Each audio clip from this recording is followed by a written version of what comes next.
Bon, il reste une semaine avant le bac et il y en a parmi vous qui n'ont toujours pas révisé, donc je vais essayer de vous aider avec la correction du sujet de bac d'Amérique du Nord 2024 jour 1. Je vais essayer d'en faire un maximum avant le bac pour vous aider à réviser. Mais si vous voyez ça cette année, tant mieux. Si vous voyez ça l'année prochaine, ce sera toujours utile, vu que les sujets se ressemblent fortement d'une année sur l'autre. Il y a beaucoup de thèmes qui reviennent et qui sont largement traités. Donc ici, exercice 1. Première chose, premier conseil que je vous donne, c'est que déjà tout ce qui est histoire, là, ça vous lisez pas quoi. Voilà. Ça sert à rien de le lire, c'est pas utile. Si jamais il y a vraiment un truc utile, vous reviendrez dessus. Là, vous avez donné, ça c'est quelque chose que vous mettez dans le coin de votre tête, vous allez le lire plus tard. Dès que vous en aurez besoin, vous savez qu'il y a les données ici. Vous mettez un petit coup de fluo. Juste devant, fluotez pas tout, ça sert à rien, juste une petite boule de fluo ou un petit coup de crayon pour dire les données sont là, et vous passez directement à la suite. Bon, qu'est-ce qu'on voit ici? On a une donnée, là on a une donnée, mais on s'en fout, on a une donnée, etc. Blablabla. Moi, ça me prend 10 secondes. Ça veut dire que tous ceux qui ont passé 5 minutes à lire, c'est déjà 5 minutes en moins sur votre épreuve. Et je pars directement, sans lire les schémas, à la question 1. Ça, c'est le premier réflexe que vous devez avoir quand vous avez votre sujet de bac. Vous voyez que je suis déjà à la page numéro 3. Ça veut dire que tous ceux qui sont amusés à lire les 2 premières pages, c'est autant de temps qui va leur manquer à la fin, s'ils sont un peu justes. Première question. Indiquez les lignes du programme fourni qui permettent de calculer les coordonnées approchées des vecteurs variation de vitesse. Donc là, je cherche des vecteurs qui permettent de calculer de manière au moins approchée des vecteurs variation de vitesse, donc des delta V. Les delta V, bon, ici c'est pas un programme, là c'est une tête de programme quand même. Donc là je vais m'intéresser ici à ce programme, je vais essayer de zoomer légèrement. Est-ce que je peux zoomer ici? Ouais, voilà, je vais zoomer légèrement. On va du coup mettre le programme en un peu plus gros, hop, tac. Voilà, bon, c'est pas très centré, mais vous me pardonnerez. Et ici, qu'est-ce que j'ai? Eh bien, j'ai ici, en toutes lettres, delta V selon X et delta V selon Y. Et on voit bien que les formules delta Vx, c'est Vx plus 1 moins Vx moins 1, et delta Vy, c'est Vy plus I plus 1, I moins 1. Donc on est bien sur les deux lignes qui permettent de calculer les delta V, donc les vecteurs variation de vitesse. Par contre, attention, la ligne 60 est importante aussi, parce que c'est une boucle itérative, ça veut dire que pour tous les points, vous allez répéter jusqu'à ce qu'il n'y ait plus de points. Donc ici, les lignes qu'il fallait répondre pour la question 1, c'est les lignes 60, 61 et 62. Je repasse sur un zoom plus normal. Hop, question numéro 2. Indiquer lequel des deux vecteurs représentés a une position du satellite donné sur la figure 2 correspond au vecteur variation de vitesse. Donc, il faut savoir que déjà, le vecteur variation de vitesse, c'est un vecteur qui est de même sens et de même direction que votre vecteur accélération. Or ici, vous avez un satellite en fonction du temps autour d'un astre attracteur central, et les vecteurs rouges et verts que vous avez, c'est tout simplement les vecteurs tangentiels et normaux du repère de Freinet. Ça, vous l'avez vu normalement en physique. Ça veut dire que ces vecteurs-là, en fait, il y en a un qui correspond au vecteur variation de vitesse et l'autre non. Lequel correspond au vecteur variation de vitesse? Eh bien, c'est celui qui va être de même direction et de même sens que le vecteur accélération. Or, le vecteur accélération, c'est delta V sur t. Donc forcément, le vecteur variation de vitesse divisé par le temps, c'est égal à votre vecteur accélération. Et on sait très bien que l'accélération dans le repère de Freinet est strictement normale. Donc ça veut dire que vous avez, dans le repère de Freinet, vous avez toujours une accélération qui est vers le centre de courbure de la trajectoire. Donc le vecteur rouge est effectivement correspond au vecteur variation de vitesse ici. Question 3, je redescends un petit peu. Montrez à l'aide de l'échelle fournie sur la figure 2 que la valeur de l'accélération moyenne du satellite est voisine de 8 mètres par seconde. Alors ici, ce qu'il va falloir faire, c'est dire que l'accélération, encore une fois, c'est votre vecteur variation de vitesse, delta V, divisé par un temps. Et ici, on voit que le temps est pris à des positions successives, à des temps successifs, donc on va plutôt dire delta t que t. Mais ça revient à peu près pareil. Ici, on prend un exemple, on va dire qu'on calcule la position du vecteur A5. Et bien ici, le vecteur A5, ça va être la différentielle des vecteurs V6 et V4 pour trouver delta V5. Et on va faire moins les temps T6 et T4 pour avoir du coup le delta T5. Ça correspond au vecteur vitesse 6 moins le vecteur vitesse 4 divisé par 2 fois le delta T.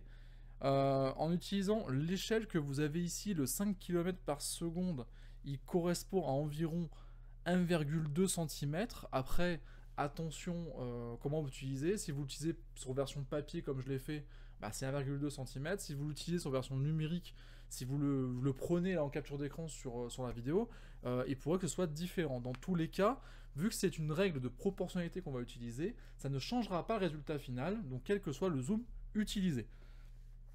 Mais ça va différencier forcément de ma valeur. Vous ne trouverez pas 1,2 mais un peu plus ou un peu moins selon le zoom que vous avez fait.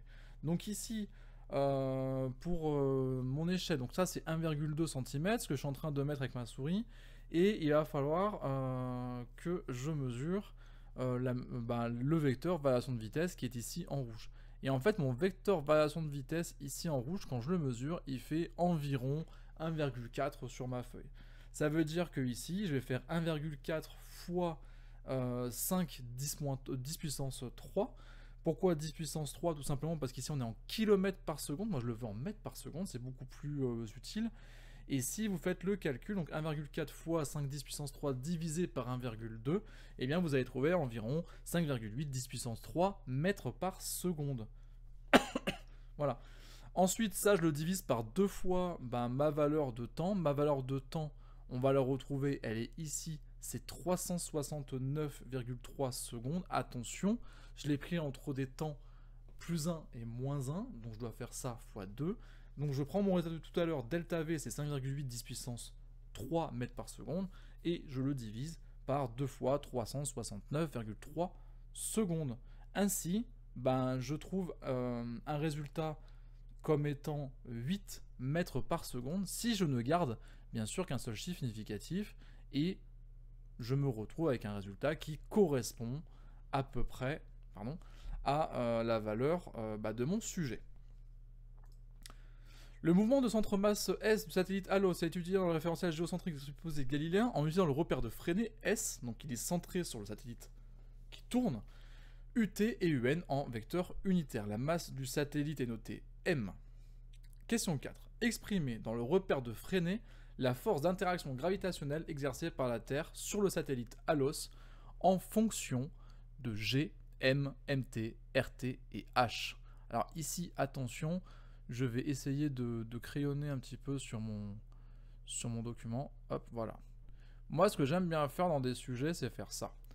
Une fois que vous faites ça, vous allez dire que vous avez répondu à une partie de la question.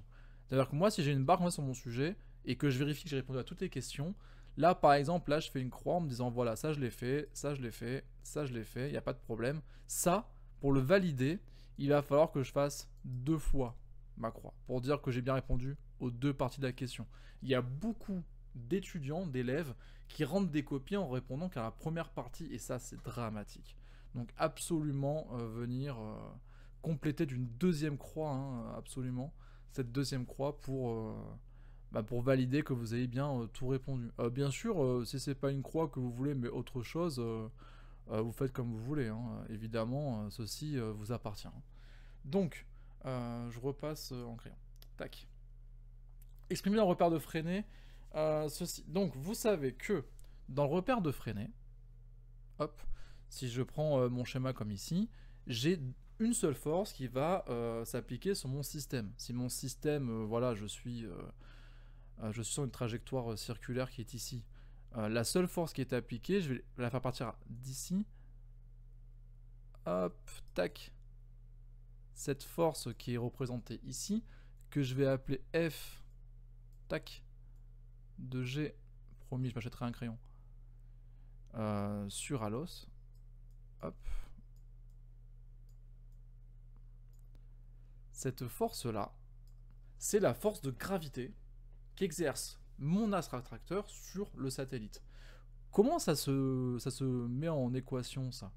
Eh bien, tout simplement, vous avez la F, la force gravitationnelle de la Terre sur Alos.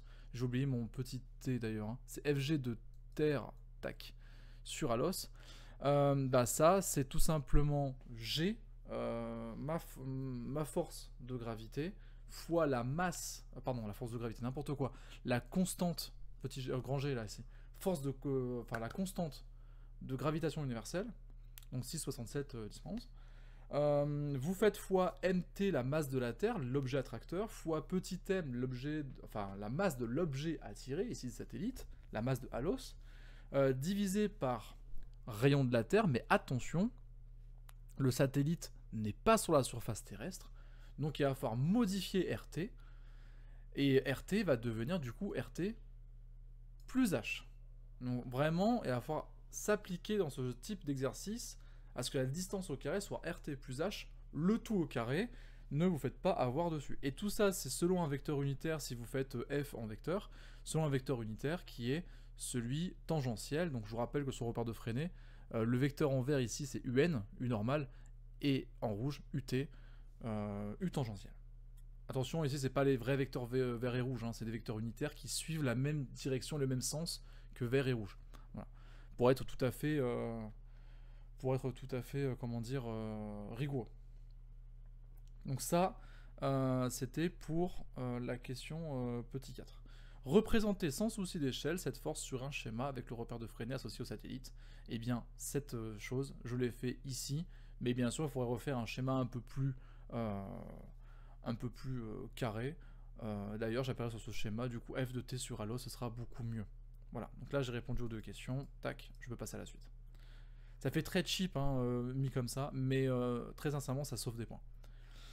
Établir l'expression du vecteur accélération du satellite et calculer sa norme. Encore une fois, j'ai un point, j'ai deux demandes, donc j'aurai 2 croix à mettre dans mon corrigé. Donc ici, je vais utiliser ce qu'on appelle déjà la deuxième loi de Newton. Après avoir défini que mon système, c'est bien le satellite Alos, que mon référentiel, il est géocentrique supposé galiléen, donc je peux utiliser le principe fondamental de la dynamique, PFD, ou ce qu'on appelle aussi deuxième loi de Newton. Quelles sont les forces qui sont ici faites? Donc je vais faire l'inventaire des forces, ou bilan des forces, ça dépend comment vous l'avez appelé. Bah ici j'ai que F de T sur Alos, donc ici tout va bien. D'ailleurs je vais enlever ce G, hop, il m'énerve. Donc F de T sur Alos, il n'y a que lui, et je sais que c'est G fois T fois M divisé par RT plus H, le tout au carré. Pourquoi je n'ai pas de moins concernant cette formule? Vous avez toujours appris que la force de gravité, pardon, la force d'interaction gravitationnelle était toujours moins G de quelque chose, fois quelque chose, produit de masse divisé par distance au carré. Pourquoi j'ai pas ce moins? Tout simplement parce que ici, vous avez toujours utilisé cette loi dans un repère cartésien ayant pour origine le centre de l'astre attracteur. Et donc du coup, vu que ça attire vers l'astre, ça va forcément vers le centre de l'astre, et forcément ça va dans le sens contraire de l'axe que vous avez normalement choisi, du sens de l'axe, de l'orientation de l'axe que vous avez choisi. Or, dans le repère de Freinet, le truc c'est que c'est un repère qui est centré non pas sur l'astre central, mais sur l'astre ou l'objet qui tourne autour de l'astre central. Donc ça veut dire que ici, la force de gravité qui attire l'objet qui tourne vers l'objet attracteur, l'astre central, eh bien ce sera toujours dans la même direction et dans le même sens que votre force de gravité, que votre axe directionnel, et donc ce moins disparaît dans l'expression de la force d'interaction gravitationnelle. Ok? Si c'est pas clair, bien sûr, n'hésitez pas à mettre un commentaire pour que je réexplique autrement, il n'y a pas de problème. Donc maintenant que j'ai expliqué ça, je peux, question 5, commencer à établir ma deuxième loi de Newton. Je mets que la somme des forces qui s'exercent sur le système, les forces extérieures qui s'appliquent sur le système, est égale à la masse de ce système fois son accélération, son vecteur accélération, et donc j'en déduis que la force d'interaction gravitationnelle de T sur Alos est égale à sa masse de Alos fois son vecteur accélération. Je développe un peu tout ça, donc je sais que G fois n de t fois petit m divisé par rt plus h au carré porté selon le vecteur un est égal à petit m fois vecteur accélération, le vecteur accélération de mon satellite Alos.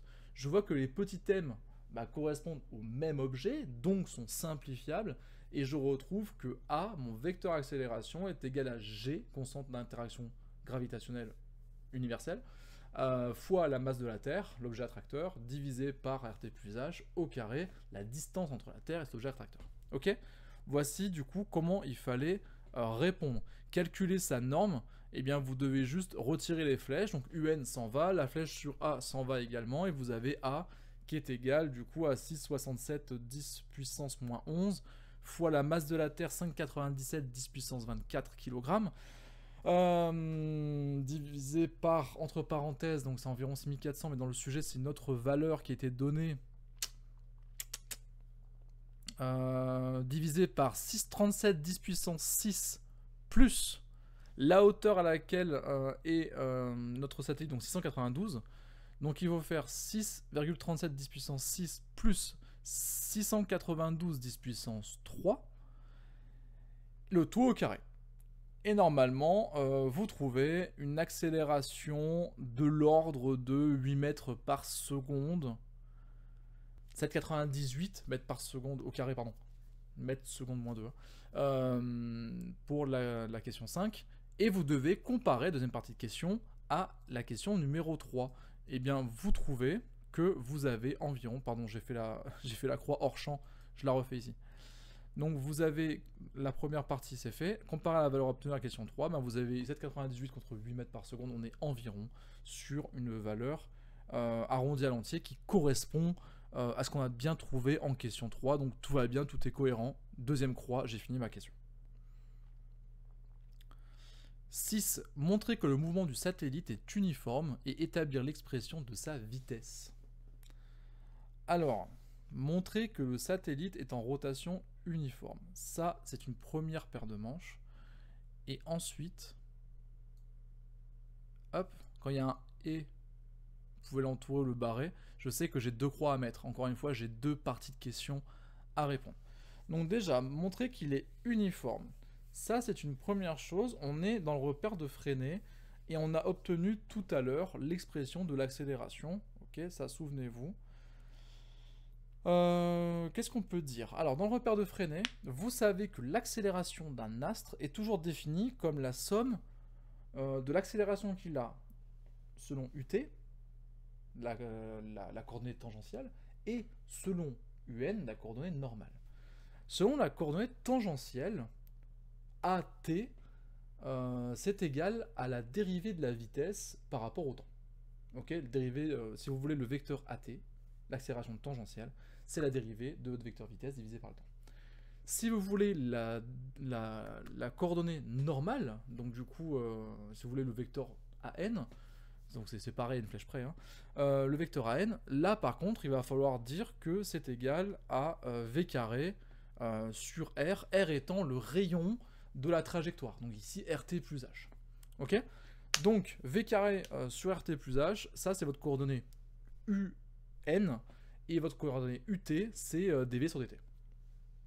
Sauf que, vous avez vu que dans l'expression d'avant, la totalité du vecteur accélération est selon UN.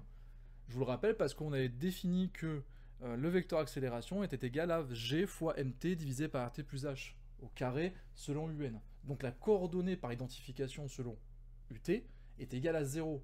Donc vous déduisez que AT est égal à 0. Donc dV sur dt est égal à 0. Ça veut dire que, en gros, si la dérivée de la vitesse est nulle, alors la vitesse est une constante du temps. Ça veut dire que la vitesse est uniforme. C'est ça le raisonnement qu'il va falloir donner pour la première partie de la question. Comment on rédige ça? Eh bien, il va falloir dire que dans le repère de Freinet, vous avez une première coordonnée selon AT, une deuxième coordonnée pardon, selon UN, donc AN. Et vous allez devoir dire que par identification avec l'expression obtenue précédemment, dV sur dt est égal à 0. Donc le mouvement du satellite à l'os est bien uniforme dans la trajectoire considérée, si elle est circulaire, mais elle est considérée comme étant circulaire. Du coup, ça c'est fait. Donc première croix. Maintenant, il va falloir déterminer que la vitesse est bien égale à racine de g fois mt divisé par rt plus h. On a quand même quelque chose qui ressemble à peu près à ça, mais on va le faire. Donc, par analogie à ce qu'on a fait tout à l'heure, on a dit que si on identifiait l'expression de mes deux accélérations, je trouvais que dv sur dt est égal à 0. Mais ça veut dire aussi que selon un, j'ai la totalité de la valeur de ma vitesse, donc la totalité de la force d'interaction gravitationnelle. C'est-à-dire que f de t sur alos, qui est égal à g fois grand M fois petit m, enfin mt m sur rt plus h au carré, tout ça c'est selon le vecteur normal. Donc ça veut dire que si je dis que an a une valeur, bah an c'est tout simplement égal à g fois masse de la Terre, mt, divisé par rt plus h au carré. Ok ? Ça c'est ma première chose. Le truc c'est que cette coordonnée là, c'est v carré sur rt plus h. Ok ? Donc je vais pouvoir égaliser que v carré sur rt plus h est égal à g fois mt sur rt plus h carré. Je vais simplifier par 1 sur rt plus h déjà. Ça veut dire que v carré est égal à g fois mt divisé par rt plus h. Et donc, bah ça veut dire que v, je supprime son carré, je mets la racine de l'autre côté, bah v c'est bien égal à racine de g fois mt sur rt plus h. Voilà, c'est ce qu'il fallait du coup démontrer. Donc je peux dire, hop, que ça c'est fait. En déduire l'expression de la période de révolution du satellite en fonction de g, mt, rt et h. Donc la période de révolution du satellite en fonction de tout ça. Vous avez une trajectoire qui est circulaire. Déjà, première chose. Ça, c'est vraiment la première chose qu'il faut déterminer, c'est que vous avez une trajectoire circulaire. Donc, déjà, vous avez affaire à un cercle. Deuxième chose, vous avez déterminé que la vitesse était uniforme. Donc ça veut dire que si vous avez un cercle et que la vitesse est uniforme, alors la vitesse peut s'écrire comme la distance parcourue divisée par le temps de parcours. Ça, c'est la première chose. Le temps de parcours, bah, c'est exactement la période de révolution que vous cherchez. Donc ça veut dire que là, pour l'instant, on est bon, il ne reste plus qu'à trouver D. Sauf que D est un cercle. Donc D, le cercle, le tour du cercle, ce qu'on appelle le périmètre, ça vous le savez depuis le collège, le périmètre du cercle, c'est 2π fois R. R, c'est quoi ? Bah, c'est le rayon de votre trajectoire. Et ici, R, bah, le rayon de la trajectoire, ça va être RT plus H. Donc ce que vous voulez, en fait, pour le temps de parcours, c'est égal à 2 fois pi fois, entre parenthèses, RT plus H, divisé par ma vitesse, donc le racine de G fois MT divisé par RT plus H. Donc en gros ici, tout ça là que vous avez ici, c'est un résultat que vous allez pouvoir réinvestir même si vous ne l'avez pas trouvé. Hein. Je vous rappelle que toutes les questions qui commencent par montrer que sont directement utilisables pour la question d'après. Donc vous avez le droit d'utiliser ça après. Si vous écrivez que la période t, elle est égale à, je sais pas, à d, tac, sur v, vous avez le droit pour ce v, ok, de réutiliser l'expression que vous avez ici. Ça, c'est tout à fait envisageable. Donc n'hésitez pas de le faire. Donc, je l'aurais écrit mieux sur la correction. T, grand T, c'est égal à 2π fois RT plus H divisé par V, donc divisé par racine de GMT sur RT plus H. C'est-à-dire que si je divise sur tout ça, je vais mettre mon T au carré, comme ça je vais pouvoir enlever la racine. Ça me fait 2π au carré fois RT plus H au carré divisé par G fois MT divisé par RT plus H. Bon, quand vous avez un numérateur qui est divisé par un dénominateur fractionnaire, vous pouvez faire votre numérateur fois ce dénominateur à l'inverse. Vous retournez en fait votre fraction. Et donc ça vous fait 2π carré, entre parenthèses, hein, donc ça fait 4π carré en vrai, si vous retirez les parenthèses, fois RT plus H au carré, fois RT plus H divisé par G fois MT. Et donc tout ça en fait, ça vous fait une grosse racine, donc ça vous fait T, la période, qui est égale à 2π, c'était déjà au carré, en fait vous pouvez faire T est égal à racine de tout, mais 2π carré, si je ne l'ai pas développé, c'est pour le simplifier de suite, donc ça fait T égale racine de 2π, pardon, je recommence, T est égal à 2π fois racine de RT plus H au cube, je l'ai 3 fois, hein, une fois au carré, une fois normal, et divisé par G fois MT. Je remplace par mes valeurs en application numérique, Ça me donne 2π, racine de 637 10 puissance 6, plus 692 10 puissance 3, tout ça au cube, divisé par 667 10-11, fois masse de la Terre, 5,97, 10 puissance 24 kg. Tout ça, vous le mettez dans la calculatrice, et ça devrait vous donner, normalement, 5,9 10 puissance 3 secondes. Voilà pour la valeur. Donc ici, j'ai un petit peu été vite, je l'ai calculé de suite parce que voilà, mais il y avait effectivement 2 parties de question. Voilà. Déduire l'expression, donc ça c'était avec la racine, et calculer sa valeur. Je viens de le faire. Compte tenu de la rotation de la Terre sur elle-même, le satellite repasse tous les 46 jours à la verticale d'un même point de la surface terrestre. C'est-à-dire que n'importe quoi qu'il fait, au bout d'un moment, au bout d'une rotation, au bout de 46 jours, on va avoir du coup le satellite sur le même point, sur la même coordonnée sphérique à la surface de la Terre. Déterminer le nombre d'orbites parcourues par le satellite Allos avant de repasser au-dessus du même point.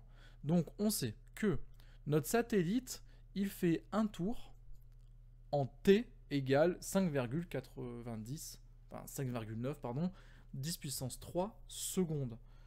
Ok, ça c'est le résultat qu'on a fait à la question numéro 7. Mais on sait que il repasse tous les 46 jours à la verticale du même point. Donc pour trouver le nombre d'orbites qu'il va falloir faire, il va falloir trouver, il va falloir faire du coup la division du nombre de secondes qu'il faut au satellite pour repasser au-dessus de sa position, divisé par le nombre de secondes qu'il faut pour faire un tour. Voilà.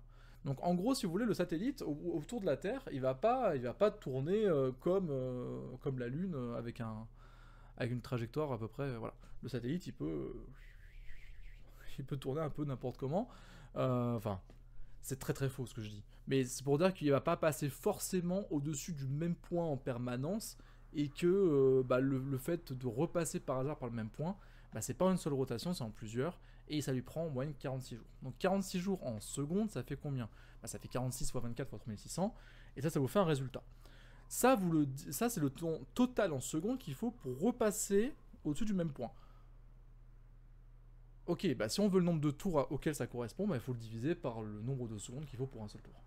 Et le nombre de secondes qu'il faut pour un seul tour, c'est le résultat de la question 7, donc du coup c'est 5,90, 10 puissance 3.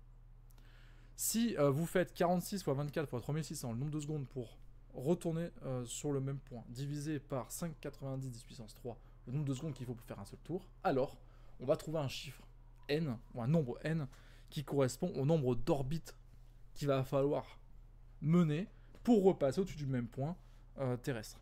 Et ce même point, du coup, il va être atteint au bout de 670 orbites. Mais bon, vu que j'ai pas le bon nombre de chiffres significatifs ici, qu'il m'en faut que 2, je vais me poser ça sous la forme 6,7, 10 puissance 2 orbites. Est-ce que j'ai bien fait? Oui, tac. Là, on a un grand 2. Grand 2, ça veut dire qu'on a une nouvelle histoire et des nouvelles, peut-être, conditions opératoires. Enfin, des conditions initiales. Question 9. Écrire la relation entre la longueur d'onde, la célérité et la période de l'onde en précisant les unités de ses grandeurs. Ah ouais, on est vraiment plus sur la même chose là, du coup. Donc ici, on part... Là, on était sur de la gravitation, de Newton, mécanique du solide, mécanique du point. Et là, on passe carrément sur le ondulatoire, sur l'étude du coup de la lumière, quasiment. Hein. Donc ici, la relation entre la longueur d'onde, la célérité et la période de l'onde. Alors, on veut le rapport entre la longueur de l'onde, lambda, voilà, la célérité, petit c, et la période de l'onde, du coup, grand T.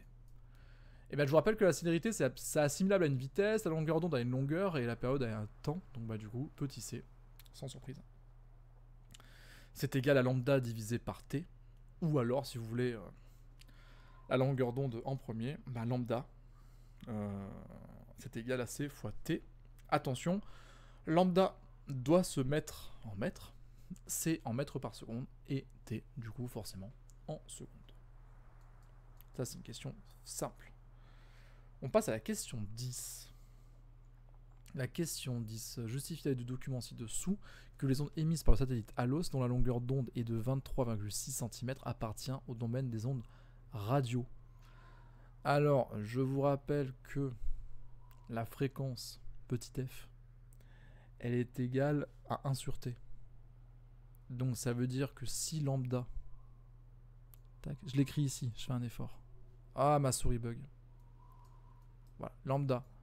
Si ça c'est égal à c fois t, et que t est égal à 1 sur f, alors, bah sans surprise, vous avez f qui est égal à 1 sur t, donc lambda, tac, est égal à c sur f.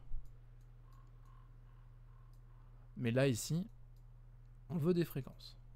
Donc f, bah, c'est égal à c sur lambda. Voilà. Si vous l'avez appris correctement de suite, bah, tant mieux pour vous. Si vous devez le redémontrer, comme moi, bah, c'est pas grave. Mais il faut savoir le faire vite. Parce que le temps vous est compté dans ces épreuves. Hop, j'efface toutes mes bêtises. Hop, ça c'est ma démonstration. Donc je retourne sur f est égal à c sur lambda. Vous avez f à trouver, c, bah, vous l'avez dans les données, normalement c'est au tout début. Non. C'est pas donné? A few moments later. Pardon. La valeur de la vitesse de propagation des ondes électromagnétiques dans le vide notée C est supposée connue. Ah bah vous devez la connaître. Voilà. D'habitude on la rappelle. Bon bah là c'est supposé connu. Donc bah, bonne chance pour ceux qui l'ont pas appris. Donc petit c. Pour ceux qui ne savent pas, la vitesse de la lumière dans le vide et dans l'air, c'est pareil. Enfin c'est pareil en termes de vitesse, c'est 2,99 quelque chose. Mais bon, on l'approxime à 3,0010 puissance 8 mètres par seconde. 10 puissance 6 km par seconde. C'est pareil, mais là vous voulez en mètres par seconde. Donc ici, vous faites f égale donc 3,00 10 puissance 8 mètres par seconde divisé par lambda 23,6. Attention, ce lambda est en centimètres, on va le convertir en mètres. Et centimètres, c'est 10,2 mètres, donc c'est égal à 3,00 10 puissance 8 divisé par 23,6 10 puissance moins 2. Et ça vous donne, après résultat calculatrice, à 1,27 10 puissance 9 Hertz. Donc, si on regarde, on est sur du 10 puissance 9 Hertz selon le document qui est ici. 10 puissance 9, c'est entre... Là. C'est entre 8 et 10. Donc, on est bien dans le domaine des ondes radio. Ça, c'est bien bon. Le principe de la mesure du déplacement par INSAR est le suivant, c'est qu'il capte une image de l'ensemble des points d'une même zone de la Terre, puis depuis la même position dans le ciel à deux dates différentes. Ok, en jour 1 et jour 46, donc il y a un lien quand même avec ce qu'on a calculé tout à l'heure. Une contraction pour blablabla. Hop, on va passer directement à la question 11, parce que là il y a beaucoup de blabla. En exprimant la distance parcourue par l'onde radar lors du premier passage et celle parcourue par l'onde lors du deuxième passage, établir que la relation entre la différence de marche delta de ces deux ondes et le déplacement du sol d et delta est égal à 2d. Alors, en gros, ce qui se passe lors du premier passage, on va quand même lire une petite phrase qui est au-dessus pour être sûr. Une contraction ou un gonflement du sol survenant entre ces deux dates induit une variation de distance réelle, enfin la distance entre le satellite et le sol. La variation de de marche, différentes interférences, ok, voilà. Ok.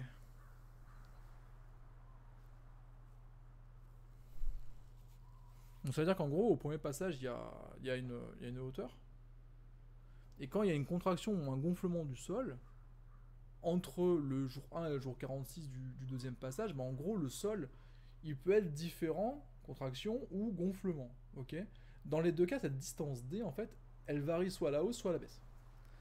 Donc ça veut dire que si je compare avec ma première onde du premier passage, bah en fait, ça va pas être pareil. Je vais pas la recevoir en même temps. Quand j'envoie une onde, elle parcourt jusqu'au sol, puis elle revient. Mais entre ça et ça, ben, je vais détecter un minimum de retard ou d'avance de mon onde du deuxième passage par rapport au premier. Et ça, bah, ça peut être assimilable à une différence de marche. C'est-à-dire qu'à partir d'une même source, je pointe deux zones différentes, qui sont en fait la même mais à deux intervalles de temps différents, mais ça peut être assimilable à deux surfaces différentes, une qui est plus éloignée de l'autre, par rapport à mon satellite. Et ça, en fait, cette différence de marche, eh bien, ça peut rappeler votre chapitre, du coup, avec les fentes Young, où vous avez, du coup, bah, en fait, votre source qui est divisée en deux sources, du coup, cohérentes et totalement identiques, hein, et qui vont aller ensuite sur 2 points différents, mais où il y a forcément une différence de parcours avec les deux. Donc ça, quand vous avez l'onde qui passe au-dessus, je vais mettre un schéma, hein, je vais mettre un schéma avec un premier passage L qui correspond à votre distance aller-retour, et quand vous avez un deuxième passage, je le ferai au montage, deuxième passage un peu plus bas, vous avez L plus le petit d qui correspond à la contraction. Okay, si d est positif, c'est une contraction, et si d est négatif, c'est un gonflement. Mais en gros, la différence de marge, du coup, c'est égal à ce que parcourt l'onde au deuxième passage, moins ce que parcourt l'onde au premier passage. Et ce que parcourt l'onde au deuxième passage, c'est 2L plus 2D. Donc 2 facteurs de L plus D. Et ce qu'elle avait parcouru au premier passage, c'était sans le D, donc seulement 2L. Donc finalement, quand vous faites 2L plus 2D moins 2L, la différence de marche c'est seulement 2D. Donc forcément, on retrouve bien la chose qui était ici. En déduire que la relation entre le déplacement du sol D et la longueur d'onde lambda, pour que ces deux ondes soient en phase, et D est égal à K fois lambda sur 2 avec K entier. Bon. Ça veut dire quoi en phase et pas en phase? Quand vous avez deux ondes qui rentrent en interférence, les interférences peuvent être soit constructives, soit destructives.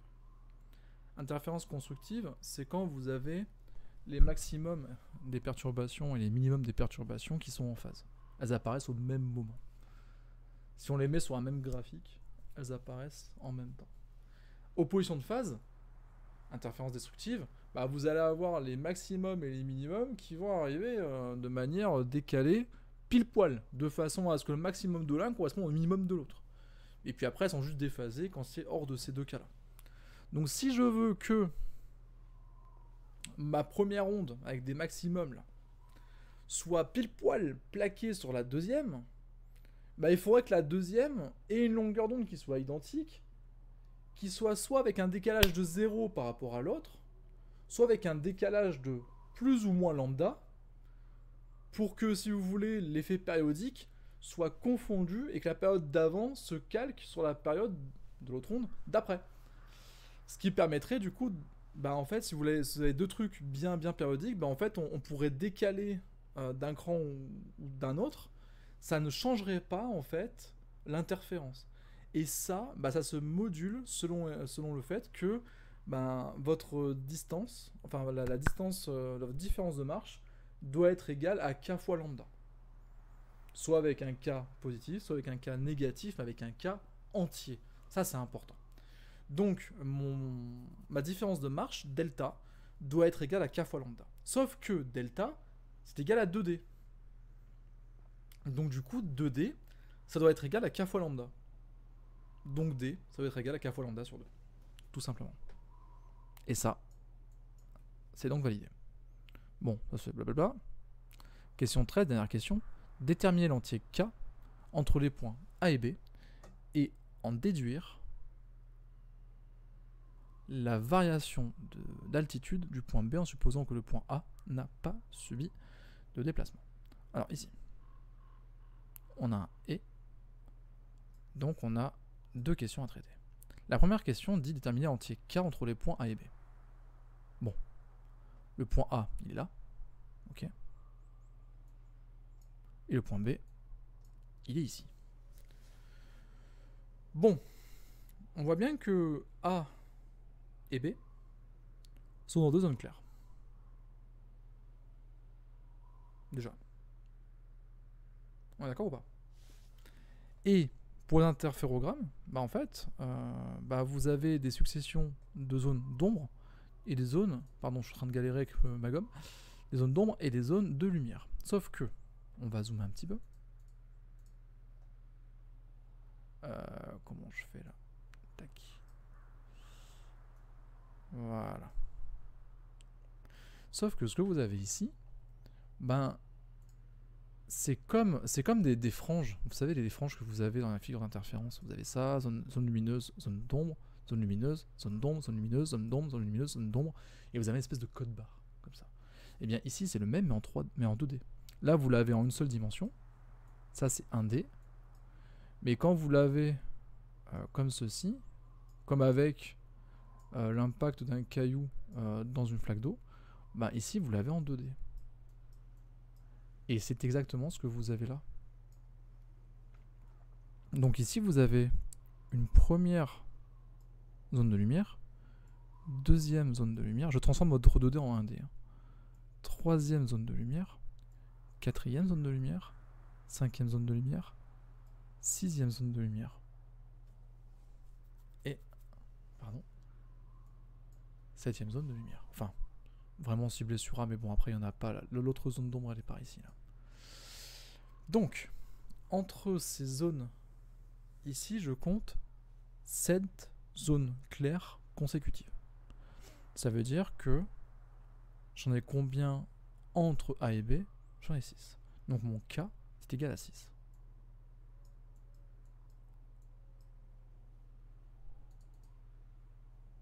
Ah, c'est ça qu'il fallait trouver. Elle n'est pas facile cette question, mais il faut avoir un minimum d'esprit logique. Donc K égale à 6. Et donc j'ai fait ma première partie de question. Ah, il faut que je... Ah, j'arrive pas à aller plus bas.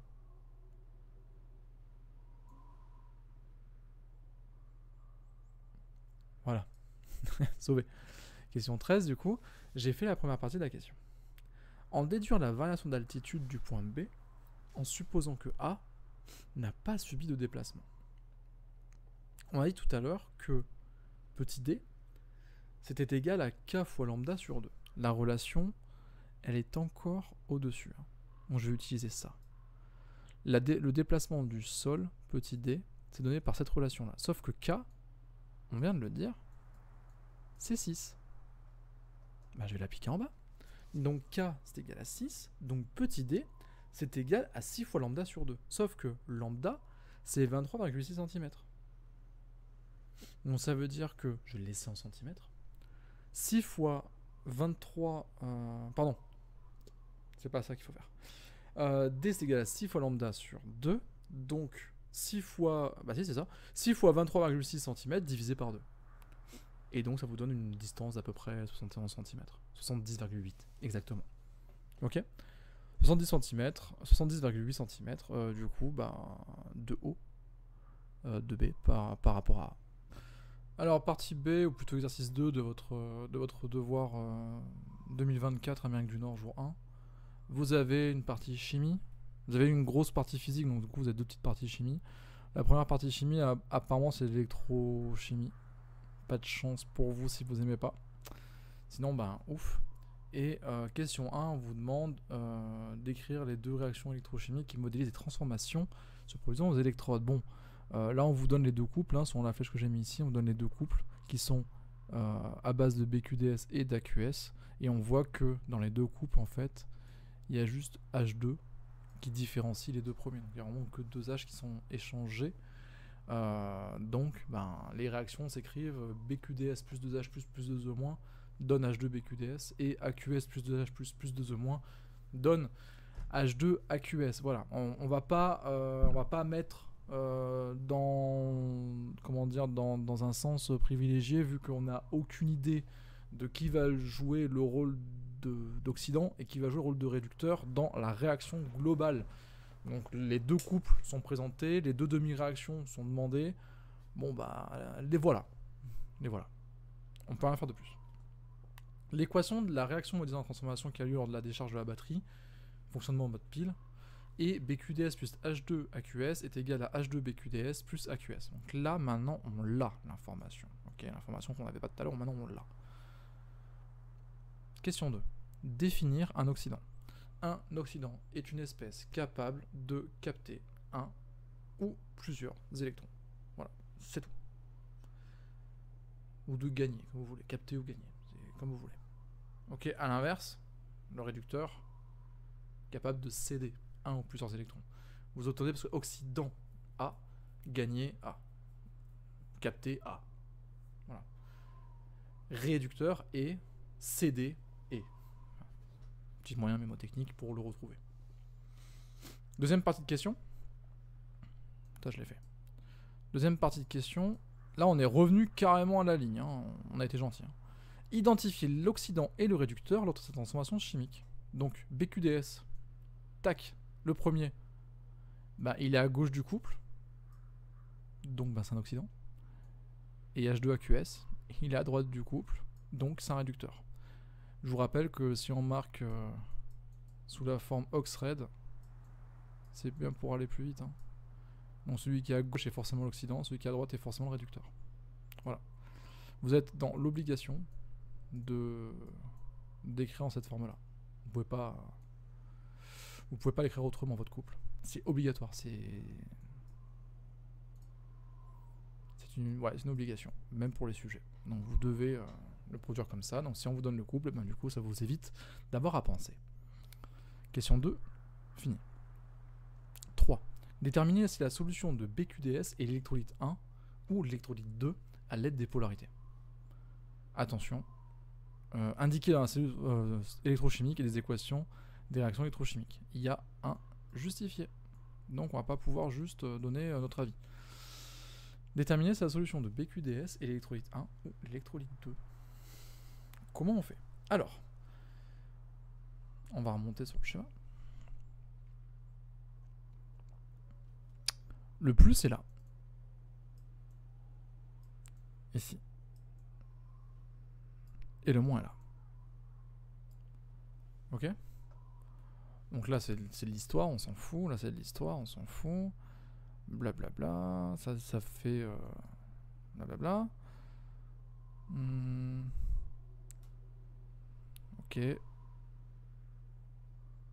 Et ça a l'air d'être tout. Ok. C'est tout ce qu'on a pour l'instant.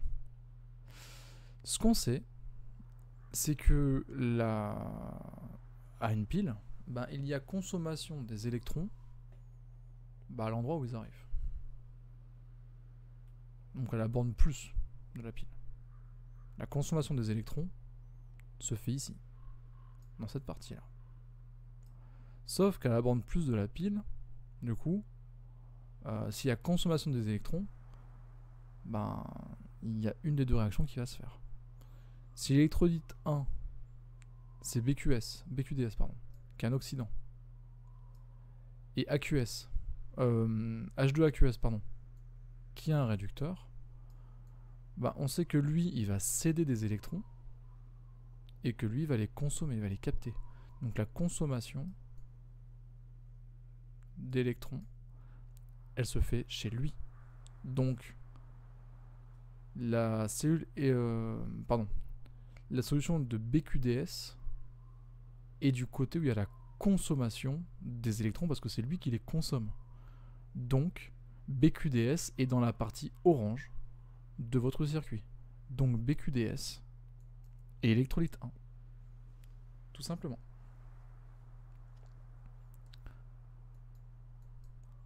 Soit vous répondez c'est l'électrolyte 1 parce que et vous dites tout ce que j'ai dit. Ou alors, au contraire, vous dites tout ce que j'ai dit et vous concluez par c'est l'électrolyte 1. Et dans les deux cas, j'ai justifié. Question 4. Déterminer le sens de circulation des H+ à travers la membrane. Bon, bah, si les H+ sont consommés lors de la demi-équation 1 avec BQDS, ben, ça veut dire que ici, bah, vous allez avoir un déficit. Je vais gommer mes bêtises là. Ça veut dire que du côté orange, il va y avoir un déficit en H+, et vu que c'est une membrane semi-perméable et que tout doit être à la même concentration, parce que c'est un minimum agité, et bien ça veut dire que les H+ vont suivre ce sens-là, de bleu vers orange.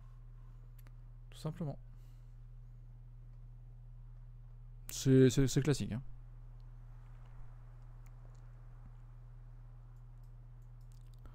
Si vous avez besoin de justifier un peu plus, ben, il y a simplement le fait que dans une cellule où les ions H+ peuvent traverser, la concentration de la cuve au total doit être identique.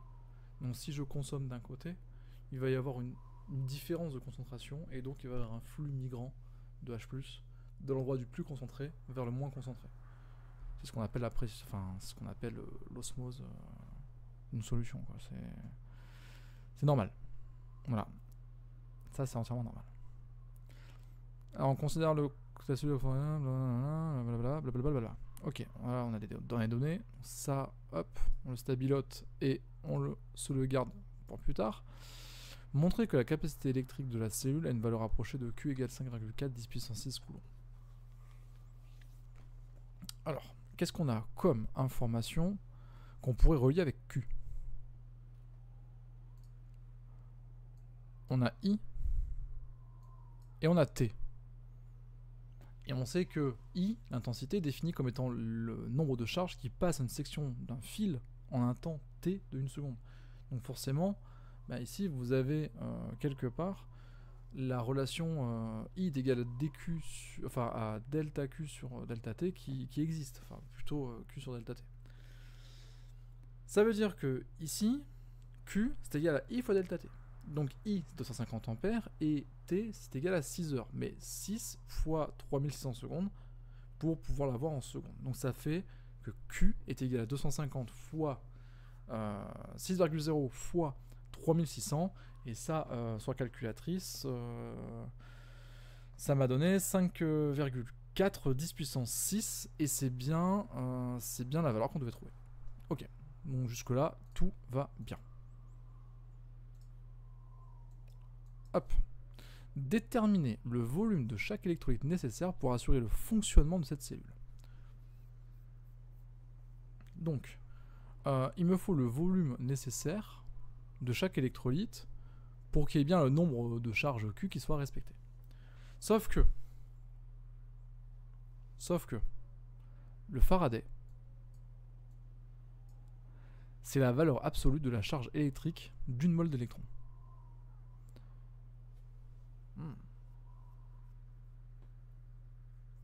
Donc si ma quantité de matière d'électrons, N- fois Na, pour avoir le nombre d'électrons, fois ma charge élémentaire, bah en fait je peux dire que avec ça,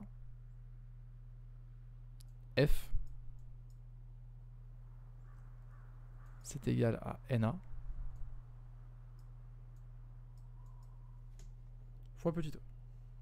Normalement. Mais c'est la valeur absolue de la charge. Donc soit E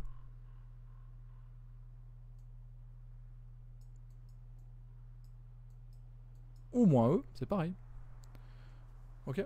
Donc ça veut dire que Q, forcément, ben c'est la quantité de matière que j'ai d'électrons fois la constante de Faraday. Donc Q, c'est égal à Ne moins fois F. Mais, moi ce que je veux, bah c'est N-. Donc N-, finalement, c'est Q sur F. À l'électrode positive, souvenez-vous de l'équation, on avait BQDS. BQDS plus 2H plus 2E- donne H2 BQDS. Donc ça veut dire que la quantité de matière que j'ai en électrons, ben, divisé par 2 est égale à la quantité de matière que j'ai en BQDS. Ça, il faut remonter avec le tableau d'avancement. Si vous n'arrivez pas à le faire, je peux le faire vite fait, hein. Mais ah non, bah non, je peux pas le faire. Donc BQDS, on a vu que BQDS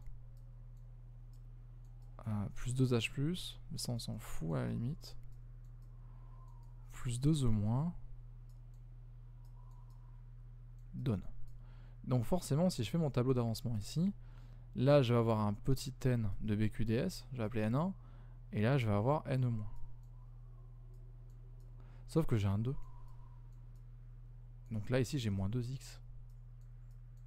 Et quand j'arrive à la fin, bah en fait je vais avoir que mon xmax va être égal à N1. Et je vais avoir que mon xmax va être égal à Ne sur 2.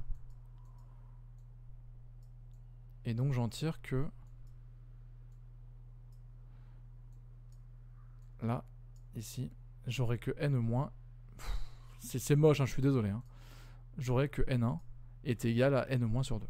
Ça, c'est quelque chose que vous devez avoir, du coup, avec votre tableau d'avancement. Hop, j'efface tout ça. Donc vous avez bien n- qui est égal à sur 2 qui est égal à nbqds. Sauf que nbqds c'est quoi? Bah c'est sa concentration fois son volume. Le volume qu'on cherche. La concentration nous dit qu'elle est à combien? Je crois qu'on l'a quelque part. Voilà. La concentration elle est égale à 1 mol par litre. Donc ça veut dire que ici, si je veux retomber sur ma quantité de enfin bon, sur mon volume, on sait que n- c'est égal à Q sur F, on sait que n- sur 2 est égal à C1, on va appeler ça C1, fois V théorique, et ce C1 fois V théorique fois 2, finalement, est égal à Q sur F. Donc ça veut dire que mon V est égal à Q sur 2F fois C1, et donc mon V théorique c'est Q, ce qu'on a calculé tout à l'heure, donc 5,4 10 puissance 6, divisé par 2 fois F, donc 2 fois 96 500, fois la concentration C1, 1 mol par litre. Ça change pas beaucoup la chose, mais il faut le mettre quand même. 1,0, pardon. C'est 1,0 qui est marqué. Donc ça, c'est C1. Et ça ici, c'est Q. Mais ça, on l'avait vu. Ça veut dire qu'on tombe sur un V théorique d'environ 70 litres. Pardon, environ 28 litres. 70, n'importe quoi. Environ 28 litres. Ok? Deuxième partie de question. Je le marque ici. Hop, 28 litres. Deuxième partie de question, on déduire le volume réel, sachant que seulement 70% des électrons susceptibles d'être produits par la réaction de réduction contribuent réellement au courant électrique. Donc ça veut dire que si je veux le volume réel, je vais l'appeler V1, ou V réel comme vous voulez, bah c'est égal du coup à V théorique sur 0,70.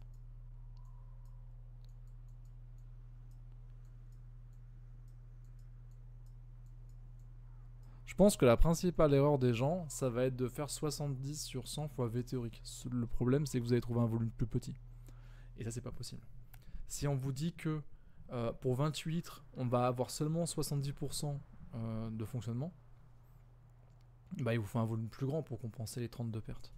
Donc forcément, bah, vous devez avoir un résultat supérieur à V théorique. Et il n'y a qu'en le divisant par votre pourcentage que ça marche. Et ça, du coup, 28 divisé par 0,70, ça vous donne 40. Un résultat qui est bien plus logique. Afin d'atteindre les puissances adaptées à une utilisation sur le réseau électrique, les batteries sont en réalité constituées de plusieurs cellules électrochimiques associées en série. On considère un système étudié d'un assemblage de 60 cellules identiques à celles étudiées précédemment. Alors, si vous avez ici étudié qu'une seule cellule, et que là ici vous en avez 60, donc ça veut dire que chacune des cellules que vous avez ici fait 40 litres. C'est énorme.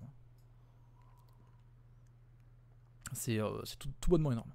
Déterminer, ici question 7, le volume total de chaque électrolyte nécessaire au fonctionnement de ce système pendant 6 heures. 6 heures de fonctionnement. Est-ce qu'on n'avait pas quelque chose là? Eh ouais. Ça vous rappelle rien?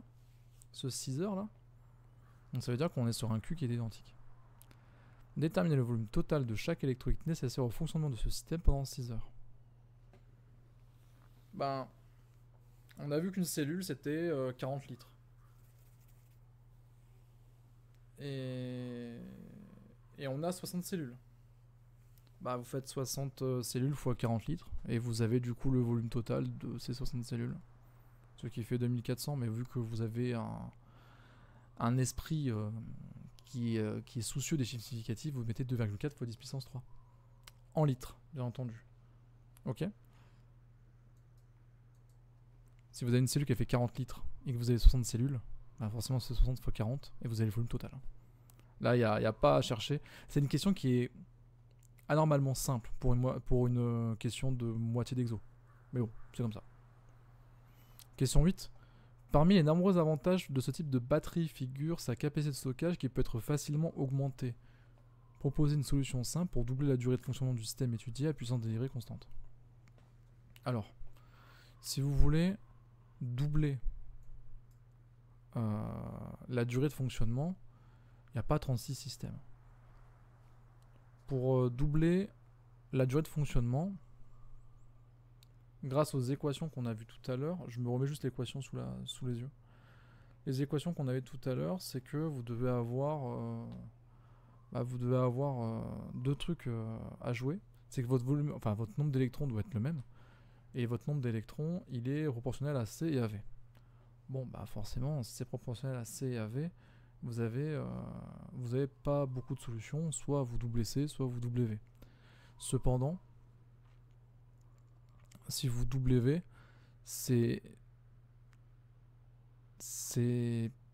dommage, parce que sa capacité de stockage, ben, si l'avantage c'est de pouvoir miniaturiser ça, c'est dommage de doubler le volume, quoi. Voilà. C'est dommage de doubler le volume d'électrolyte.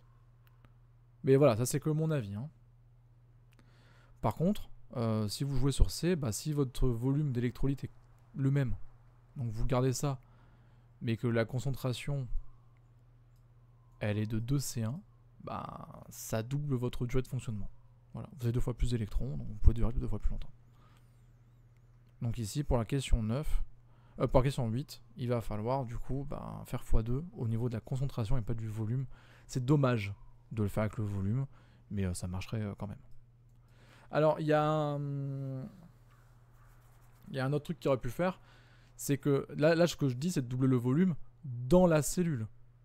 Mais vous pourriez me dire, bah, j'ai qu'à mettre 2 associations en série de 60 cellules. Le problème, c'est qu'attention, si vous mettez 120 cellules au lieu de 60, bah ici, votre U système, il est plus de 60, il est de 120. Et vous savez que P, c'est égal à U fois I. Et donc, si vous doublez U, bah forcément, si vous doublez U, bah vous doublez P. Or, puissance délivrée constante. Donc cette solution n'est pas viable. Cette solution n'était pas une solution attendue. Mais si on n'avait pas ce puissance délivrée constante, doubler le nombre de cellules aurait été une solution valable. Pour se positionner sur le bassin de stockage de l'énergie, les batteries à flux redox doivent atteindre une valeur minimale d'énergie volumique de l'ordre de 10 Wh par litre. Cette valeur correspond aux quotient d'énergie délivrée par le système en Wh par le volume total d'électrolytes en litres. Déterminer la puissance électrique du système. Bon bah on fait P fois U. Enfin on fait, P est égal à U fois I. Alors P est égal à U fois I. Qu'est-ce qu'on a? On a U qui est égal à 60 volts. Hop, j'enlève toutes mes bêtises là. U c'est 60 volts. Et I, on a vu tout à l'heure, c'était 250 ampères. Bon, on fait 60 fois 250. Et normalement, vous trouvez 1,5 10 puissance 4 watts. Première partie de la question faite. Parce qu'attention, il y a un en déduire, donc il y a une deuxième partie de question. En déduire l'énergie en wattheure produite par le système lorsqu'il délivre du courant pendant 6 heures. Et bien du coup, tout simplement, si l'énergie vous la voulez en wattheure, ok. Si l'énergie vous la voulez en wattheure, bah vous allez multiplier le nombre de watts par le nombre d'heures. Le nombre de watts, vous l'avez trouvé dans la première partie de la question, c'est 1,5 10 puissance 4. Vous le faites fois 6,0 et vous trouvez 9,0 10 puissance 4 watts heure. Voilà, c'était tout. Pas de... Franchement, cette partie de question est vraiment enfantin. C'est vraiment enfantin ça. Déterminer si la batterie à flux redox étudiée peut se positionner sur le marché. Ah. Bah on va diviser par le volume pour savoir si ça s'apparente à ces 10 watts heure par litre ou pas. Ah, j'ai encore le même problème que tout à l'heure. Tac, voilà. Donc ici, est-ce que c'est supérieur à 10? Et à ce moment-là, bah c'est ok. Ou est-ce que c'est inférieur à 10 et à ce moment-là, c'est même pas en rêve? Ok? Voilà ce qu'on doit répondre. Donc ici, on a trouvé dans la question précédente qu'on est sur du 9,0 10 puissance 4 Wh. Je vais diviser par le volume. Le volume, on avait trouvé tout à l'heure 2400 litres pour une partie de la cuve. Mais le problème, c'est qu'il y a 40 litres ici, mais il y a 40 litres là aussi. Donc en fait, il y a 2400 litres de partie gauche et il y a 2400 litres de partie droite pour l'association des 60 cellules. Donc ça veut dire que si vous voulez faire votre calcul final ici, vous devez diviser les watts-heure qu'on a trouvés, donc les 9,0 puissance 4, par les 2 fois 40 fois 60 litres. Donc les 2 fois 2400 litres, donc 4800 litres. Ok. Et ça vous donne un chiffre de 19. 19, ça s'apparente à ce cas-ci. Et donc, oui, cette batterie redox qui possède du coup une énergie volumique de l'ordre de 19 Wh par litre est effectivement adéquate pour se positionner sur le marché. Voilà, on passe à la partie 3. Alors, partie 3, galate de propyle, c'est que sur 4 points. Donc, quand vous voyez que c'est sur 4 points, à part si c'est super facile pour vous, faites-le en dernier parce que c'est la partie qui donnera le moins de points en fonction du temps investi. Après, il se pourrait qu'il soit aussi un peu plus court. Donc, comme d'habitude, je lis pas l'histoire, je passe à la question 1 directement. Recopier sur la copie les formules de l'acide gallique et du galate de propyle, c'est les deux qu'on a au-dessus, hein, qui sont encadrés d'ailleurs, on vous aide. Hein. Entourer les groupes. Donc déjà, recopier sur la copie, blablabla, ça c'est la première partie de la question, c'est juste recopier, ça donne des points. Je sais pas si vous êtes au courant, mais c'est donné, hein. C'est vraiment donné. Donc première partie de la question, j'ai recopié, hop, j'ai recopié sur la copie, paf, j'ai des points. Entourer les groupes caractéristiques modifiés lors de la transformation de l'acide gallique en galate, de blablabla, et nommer. Donc il me faut 3 croix. Alors, du coup, j'ai recopié, je vais entourer les familles fonctionnelles. Donc j'ai... Attendez. Donc j'ai ici, ça c'en est une, ça c'en est une deuxième, ça c'en est une troisième, ça c'en est une quatrième, et ici j'en ai une, deux, trois et 4. Donc j'en ai 4 par molécule. Alors les familles fonctionnelles correspondantes. Entourer les groupes caractéristiques qui sont modifiés. Attention, modifiés. Ne nous faisons pas avoir. Ça veut dire que ceux qui sont pareils entre avant et après, je les efface. Lui, il est pareil que lui. Lui, il est pareil que lui. Et lui, il est pareil que lui. Ah, ça a été changé. Là, c'est double liaison OH. Double liaison OH, pardon. Double liaison O, c'est une carbonée. Ça, c'était changé. Donc ça, c'est ma réponse. Deuxième partie de réponse faite. Et maintenant, nommer ces familles. Bah ça, c'est un acide carboxylique. Et ça, c'est un ester. Vous excuserez mon écriture, j'ai écrit à la souris, hein, c'est assez compliqué.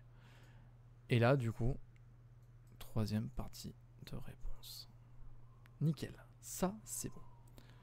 Le mécanisme réactionnel de la synthèse comporte 5 étapes, dont les étapes 3 et 4 sont représentées sur le document fourni en annexe à rendre avec la copie. Attention, quand c'est marqué en gras comme ça, ne partez pas, par pitié, avec votre annexe dans le sac. Ça, c'est un piège qui arrive tout le temps, et quand vous revenez, on n'a pas le droit de prendre votre annexe. Vous êtes sorti de l'examen, vous n'avez pas le droit de revenir. Bon, si vous avez oublié votre portable, ce qui arrive jamais, on vous laissera quand même le reprendre. Mais par contre, si vous avez oublié de rendre quelque chose, c'est terminé. Terminé. Représenté sur l'annexe avec la copie, les flèches courbes de l'acte élémentaire correspondant à l'étape 3 du mécanisme en justifiant leur sens. On va aller du coup sur l'annexe. Donc l'étape 3, quand vous regardez ici, là c'est neutre, et là c'est positif, et là vous avez un O positif lié à C3H7 et à H, et là vous n'avez plus rien. Sauf que là il n'y a que deux liaisons, CO et OH, CO et OH, et il y a un OH en plus. Et bien en fait ici, vous avez, hop, tac, vous avez ce doublet électronique, ce doublet non-liant, de l'oxygène, qui va aller attaquer ce H. Quelle est la conséquence de ça? Ça casse la liaison, qui va revenir se fixer en doublet non-liant. Résultat des courses, bah ici il n'y aura plus que 2 liaisons et 2 doublés non-liants, donc disparition de la charge plus. Ici il y aura 1, 2, 3 liaisons et un doublé non-liant, donc ici apparition d'une charge plus.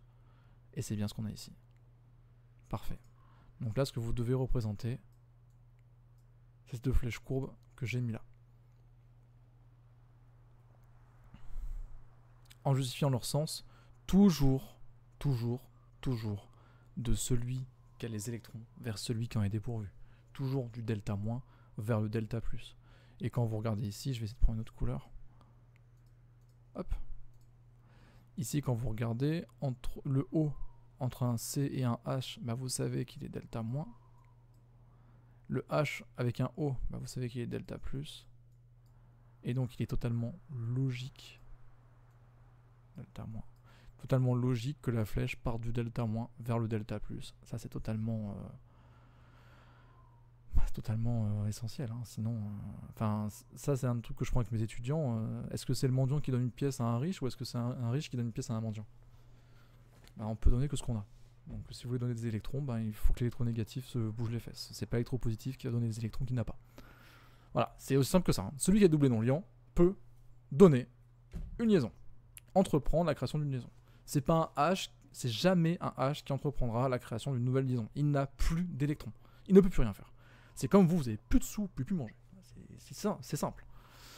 Recopier, blablabla, ça je l'ai fait. Hop. Ah, je suis en rouge maintenant. Représenter le schéma des Lewis de l'espèce A obtenu lors de l'étape 4. Il va falloir justifier après. Donc j'attends deux croix. Étape 4, on a un A. Tac. On voit qu'ici il y a une flèche élémentaire qui va viser du coup à casser la liaison ici. Et ça aboutit, ce que j'ai entouré en rouge, ça aboutit à ça. Et ben spoiler. Ce que vous avez ici, c'est ce qu'on appelle A. Donc A, c'est quoi? Ben c'est apparemment R1, C, je vais en bas, O. Bon, j'ai plus de place, donc je vais le faire à côté. Ah, pardon, vous le voyez pas. Donc c'est R1, C, O. Bon, j'aurais pu continuer en bas, mais j'ai plus de place. C3H7. C3H7. Et ensuite, vers le haut, ici, là, tac. J'ai un O avec une double liaison. Et ça, qui reste là. Voilà ce que j'ai pour A. Je n'ai pas d'autres possibilités.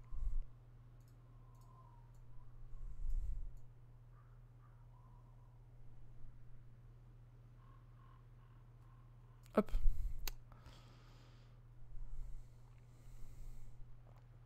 Ça, c'était donc ma première partie de réponse. Justifier le qualificatif d'intermédiaire réactionnel donné à cette identité. Bah, quand vous regardez, l'oxygène, il a quand même deux liaisons.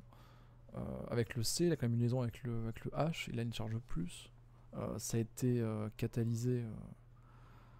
La première étape a souvent été catalysée en acide. Voilà. Et donc la dernière étape, bah, c'est la libération de ce H+, depuis la molécule A, pour redonner, ben, du coup, bah, la molécule d'intérêt. Donc en fait, cette molécule A, elle est formée lors de l'étape 4, elle est consommée lors de l'étape 5. Bon, c'est pas marqué, mais elle est consommée lors de l'étape 5. Et elle n'apparaît pas à l'équation de bilan. Donc c'est effectivement un intermédiaire réactionnel. Indiquer le rôle joué par les ions hydrogène H+, lors de cette transformation, ben ça c'est toujours la même chose. Des fois c'est marqué ion hydrogène H+, des fois c'est marqué aussi avec l'acide sulfurique. Quel est le rôle de l'acide sulfurique dans cette synthèse? Bah, c'est de libérer des ions H+, donc ça revient à la même chose. C'est toujours un rôle de catalyseur. Alors si vous avez appris votre cours, ça c'est vraiment... Je m'assure qu'il peut en cacahuète. Hop. Ça c'est vraiment la base. On utilise le gallate de propyle comme conservateur donné, hein, vous avez vu. Hein. Comme conservateur dans l'huile d'olive alimentaire, on le synthétise en faisant réagir l'acide gallique avec un excès de propane 1-ol dans les conditions expérimentales où le rendement de la synthèse est 60%. Indiquer l'intérêt d'introduire en excès de propane 1-ol. Bah, vous êtes en train de produire un ester. Vous produisez lui en fonction de lui, dont vous voulez que tout lui se transforme en un maximum de lui. On est d'accord. Donc le cas que vous voulez absolument pas voir, c'est oups, j'ai pas mis assez de lui. Je vous rappelle qu'une réaction s'arrête dès lors que vous avez un manque des deux réactifs. Ou que ça va pas à fond. Que c'est pas total. Bon, dans le cas où c'est total, La réaction, c'est inverse quand il y a un manque des deux réactifs. Bah, vous voulez absolument pas que ce soit le produit de pas intérêt. Ok? Vous voulez transformer tout votre produit d'intérêt qui est l'acide gallique. Donc forcément, bah, vous allez mettre un excès de l'autre. Pour éviter que l'acide gallique soit limitant. C'est simple, hein? Mais encore faut-il l'énoncer clairement. Déterminer la masse alors d'acide gallique nécessaire pour obtenir 500 litres d'huile possédant la teneur maximale en conservateur autorisé par la réglementation et commenter le résultat. Alors, cette question elle est super dure et vous avez la fameuse phrase de candidat blablabla. Alors ça veut dire que c'est une question qui va prendre un petit peu de temps. Ce qu'il faut faire ici, ça va être déjà de déterminer, déjà de trouver la masse réglementaire d'acide gallique, le conservateur galate de propyle maximum autorisé, et ensuite d'aller voir ce qu'on peut faire. Donc déjà, la teneur maximum autorisée, elle est là, elle est de 200 mg par kg d'aliment. Ok. Donc ça veut dire que dans ma masse d'huile, j'ai le droit à 200 mg par kilogramme. Entre parenthèses d'huile. Là, ce que je marque sur ma copie. Bon, bah du coup, numéro 1, il va falloir que je détermine combien j'ai de masse d'huile. Comme ça, je pourrais déterminer combien j'en ai au maximum. Ok? Bah qu'à ça ne tienne, hein. Donc du coup, ce qu'on va aller faire, c'est qu'on va déterminer la masse de 500 litres, vu qu'on doit faire 500 litres, d'huile d'olive. L'huile d'olive, M, huile d'olive, bah, c'est égal à ρ, huile d'olive, qu'on a un petit peu au-dessus. Regardez, vous l'avez là. Donc l'huile d'olive ici, on a ρ. Bah, du coup, pour avoir petit m d'huile d'olive, je vais mettre MH, bah, c'est égal à ce ρ que j'ai ici, fois le volume que je veux. Et le volume, on l'a, c'est 500 litres. Donc vous faites 0,91 kg par litre fois 500 litres, et vous trouvez une masse de 455 kg. Donc maintenant, je sais que j'ai 200 mg par kilogramme, mais combien pour 450 kg? Eh bien, avec un petit produit en croix, vous devriez normalement trouver que 455 fois... non, je vais le faire en rouge. 455 fois 200 mg divisé par, du coup, 1. Donc 450 fois 200 mg divisé par 1, on a du coup ici une réponse en milligrammes. Et cette réponse en milligrammes, elle est de 91 000, donc soit 91 grammes. Ok? Donc j'ai droit à 91 grammes maximum, ok, de galate de propyle. Donc ça veut dire qu'à la fin de la réaction qui est là, je vais effacer un peu mes bêtises. Hop. Comme ça on y voit un peu plus clair. À la fin de mes bêtises ici, ça, j'en veux 91 grammes. Ok? 91 grammes, ça correspond à quoi en mol? Parce que en fait, un tableau d'avancement, vous le faites pas en mol, vous le faites en grammes. 91 grammes, galate de propyle, c'est lui. Et bien du coup, la quantité de matière que je veux, on va l'appeler N2. N2, c'est égal à 91, la masse 2, divisé par M2. Donc ça me fait 91 divisé par 212,2. Et ça me donne une quantité de matière de 0,43 mol. En sachant que lui, il est en excès. Donc si génération totale, lui normalement, j'ai aussi 0,43 mol. Donc c'est une réaction équimolaire. Ça, ce serait dans le meilleur des mondes. Ok? Ça, ce serait dans le meilleur des mondes. Le problème, c'est que cette synthèse, elle a un rendement de 60%. Donc ça veut dire que si je prends 43 mol de ça, j'aurai que 60% de 0,43 mol ici. Donc en gros, combien je vais devoir prendre de mol de ce côté-là, qui fois 60% donne 0,43. 43 10 moins 1. Donc je vais chercher un x tel que x égale quelque chose qui fois 60% donne 0,43. Donc en gros, ma quantité de matière que j'ai au début ici, ça ne peut pas être 0,43 mol parce que je vais en perdre. Donc ça, c'est pas possible. Donc finalement, ce x, ben, c'est égal à 100 sur 60 fois 0,43. Ou 43 sur 60, comme vous voulez. Et ça va me donner 0,71. Ça, c'est ma vraie quantité de matière. Parce que si je mets 0,43, j'en ai 40% qui vont pas réagir. Donc j'aurai jamais 0,43 de l'autre côté, en mol. Ça, c'est la masse. Hein. Hop.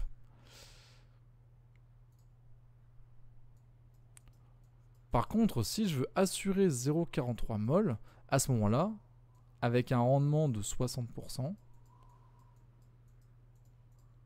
waouh, c'est grave.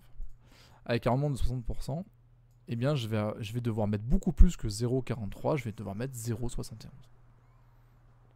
Je sais pas si c'est compris, sinon en commentaire, n'hésitez pas à revenir là-dessus. 0,71, donc ça c'est ma quantité de matière. Ça fait combien en masse?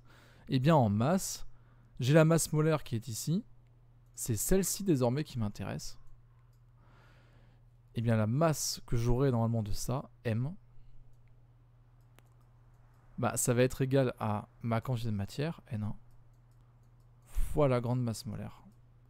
Donc ça fait 0,71 fois 170,1. Et ça, du coup,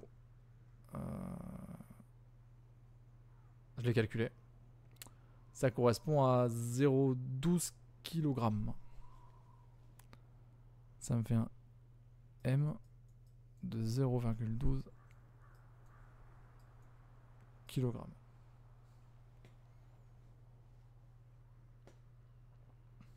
Voilà. Je sais pas si vous vous rendez compte, mais 0,12 kg, ça équivaut à 120 grammes. Donc il me faut que 120 grammes. Là, c'est mon commenter le résultat. Là, j'ai fait le premier. Maintenant, je suis à commenter le résultat. En fait, il me faut que 120 grammes de conservateur pour conserver 500 litres d'huile d'olive. C'est énorme. J'ai besoin de 120 grammes pour conserver 450 kg d'huile d'olive. C'est énorme. Voilà, une faible masse qui permet de conserver un grand volume. Si vous voulez un peu plus loin, vous faites 0,120 divisé par 450 et vous obtenez du coup le pourcentage qu'il faut en masse de conservateur par rapport à d'éléments à conserver. Et vous allez voir, c'est démentiel. Et voilà. Ainsi s'achève du coup le corrigé de cette épreuve. J'espère que ça vous aura plu. Si vous avez eu des questions par rapport à tout ceci, n'hésitez pas à revenir dessus. Mais ce sujet est donc désormais terminé. Bonne révision pour votre bac et bonne chance pour l'épreuve.